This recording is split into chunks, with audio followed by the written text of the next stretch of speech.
नमस्कार विद्यार्थी मित्रो, मी doctor Amar Patil, principal Balasaheb Desai college of pharmacy. आज आपण अनाटॉमी आणि फिजिओलॉजी या टर्मिनॉलॉजी विषयी डिस्कशन करणार आहोत आणि डी फार्मसीच्या तसेच बी फार्मसी फर्स्ट इयरच्या मुलांसाठी या टर्मिनॉलॉजीचा अभ्यास करून आपल्याला संपूर्णपणे अनाटॉमी आणि फिजिओलॉजी ही कशी शिकायची, त्याच्यानंतर या अनाटॉमी फिजिओलॉजीचा अभ्यास केल्यानंतर फार्मसी असू दे किंवा भविष्यात ज्या काही टर्मिनॉलॉजीज येतील त्याचा आपल्याला अभ्यास चांगल्या पद्धतीने करता येईल अशा पद्धतीने आज आपण या व्हिडिओमध्ये बघणार आहोत. सो बिगिन करत असताना सगळ्यात महत्वाचं काय तर अनाटॉमी हा जो शब्द आहे या शब्दाचं बेसिकली मिनिंग काय आहे ते आपण बघू.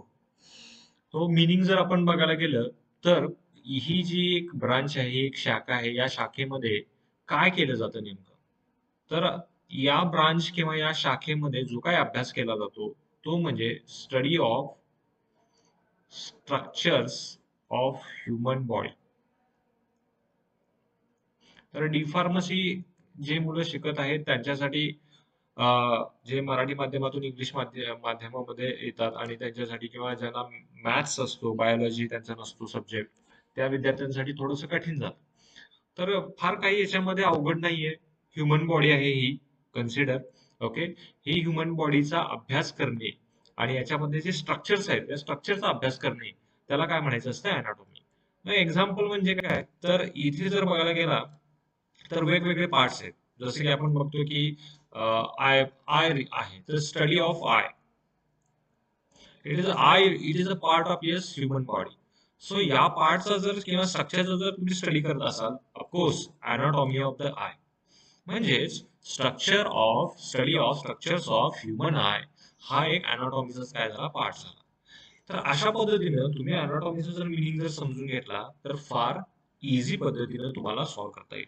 जे फी फार्मसीचे करणारे जे काही विद्यार्थी आहेत त्यांच्यासाठी थोडंसं इल्युस्ट्रेशन म्हणा किंवा एक्सप्लेनेशन त्यांना थोडंसं गरजेचं असतं किंवा थोडंसं सायंटिफिकली डेप्थ मध्ये स्टडी करणं गरजेचं असेल तर anatomy it is a branch of medical sciences, it is a branch of pharmaceutical sciences also. So फार्मसीमध्ये गेला, नर्सिंगमध्ये गेला, मेडिकल सायन्सेसमध्ये गेला, मेडिसिनमध्ये जर गेला तर तुम्हाला अनाटॉमी ही कंपल्सरी शिकावी लागते. तर याच्यामध्ये काय आहे तर study of structures of different parts of body and their yes relationship with them. म्हणजे डिफरंट डिफरंट बॉडी पार्ट्स आहेत त्याचा एकमेकाशी रिलेशनशिप कशी आहे याचा अभ्यास करणे यालाच काय म्हणतो आपण, अनाटॉमी असं म्हणतो. तर इथे या ठिकाणी मी इमेज दाखवलेली आहे. या इमेज मध्ये ही मुलगी काय करते, येस अंडर मायक्रोस्कोप काहीतरी पाहते. आता ही पाहते म्हणजे काय, yes, so there is an yes study of yes different structures of human body. मग एक्झाम्पल म्हणजे काय, एक सेल आहे. सो ह्युमन बॉडी मध्ये जे काही डिफरंट डिफरंट ऑर्गन्स बनलेले आहेत हे बेसिकली त्याचा जर स्ट्रक्चरल फंक्शन युनिट जर बघितलं तर काय सेल आहे. सो कोणत्या सेल पासून ते बनलेले आहेत त्याच्यामध्ये वेगवेगळे या स्ट्रक्चर्स कसे आहेत याचा अभ्यास करणे म्हणजेच काय, अनाटॉमी. नेक्स्ट आहे फिजिओलॉजी. ऑफकोर्स फिजिओ या शब्दाचा मिनिंगच आहे काय तर फंक्शन. म्हणजे डिफॉर्म करणाऱ्या मुलांसाठी सर्वात महत्वाचं काय, हा शब्द काय आहे ते जाणून घ्या. फिजिओ या शब्दाचा अर्थ आहे फंक्शन आणि लोगस या शब्दाचा अर्थ आहे स्टडी. म्हणजे काय, study of yes functions of human body.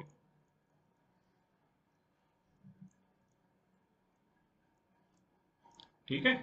आता या डायग्राम मध्ये जर बघितला तर रेस्पिरेटरी सिस्टम आहे. रेस्पिरेटरी सिस्टम मध्ये या ठिकाणी मी लंग्स दाखवलेले आहेत, अल्व्हिओलाई दाखवलेले आहेत, ब्रॉन्क्युल्स आहेत. तर काय काम आहे यांचं सगळ्यांचं, येस एक्सचेंज ऑफ गॅसेस. म्हणजेच रेस्पिरेशन करण्याची जी काही प्रोसेस आहे, so it is one of the function of human body. म्हणजे श्वासोच्छवास करणे, so it is one of the function of human body. So example is respiration. So respiration ही एक प्रोसेस आहे, एक फंक्शन आहे ह्युमन बॉडीचं. त्याच्यानंतर हे सेकंड या ठिकाणी मी इमेज दाखवलेली आहे, movement. It is another function of yes human body. त्याच्यानंतर bending of yes arm, it is another example of yes functions of human body. म्हणजे ह्युमन बॉडीमध्ये जे काही फंक्शन्स होतात त्याचा अभ्यास करणारी शाखा म्हणजे काय, फिजिओलॉजी. तर डीफॉर्मच्या एमएसबीटी एक्झाम मध्ये वारंवार प्रश्न विचारला जातो, कोणता, define the term anatomy with suitable example, define the term physiology with suitable example. तर लक्षात ठेवायचं काय आहे, अनाटॉमी या शब्दाचा अर्थ लक्षात ठेवायचा आहे तुम्हाला स्टडी ऑफ स्ट्रक्चर, आणि फिजिओलॉजी या शब्दाचा अर्थ तुम्हाला लक्षात ठेवायचा आहे काय, फंक्शन. यस, म्हणजे आपल्याला लक्षात ठेवायचं आहे अनाटॉमी हा स्ट्रक्चरल स्टडी असतो आणि फिजिओलॉजी हा कसा असतो, फंक्शनल स्टडी असतो. ठीक आहे. तर इतकं साधर्म जे आहे, इतकं साधर्म आपण काय करू शकतो, अंडरस्टँडिंग करू शकतो आणि तुम्ही एक्झाम मध्ये हा प्रश्न चांगल्या पद्धतीने सॉल्व्ह करू शकता. थँक्यू.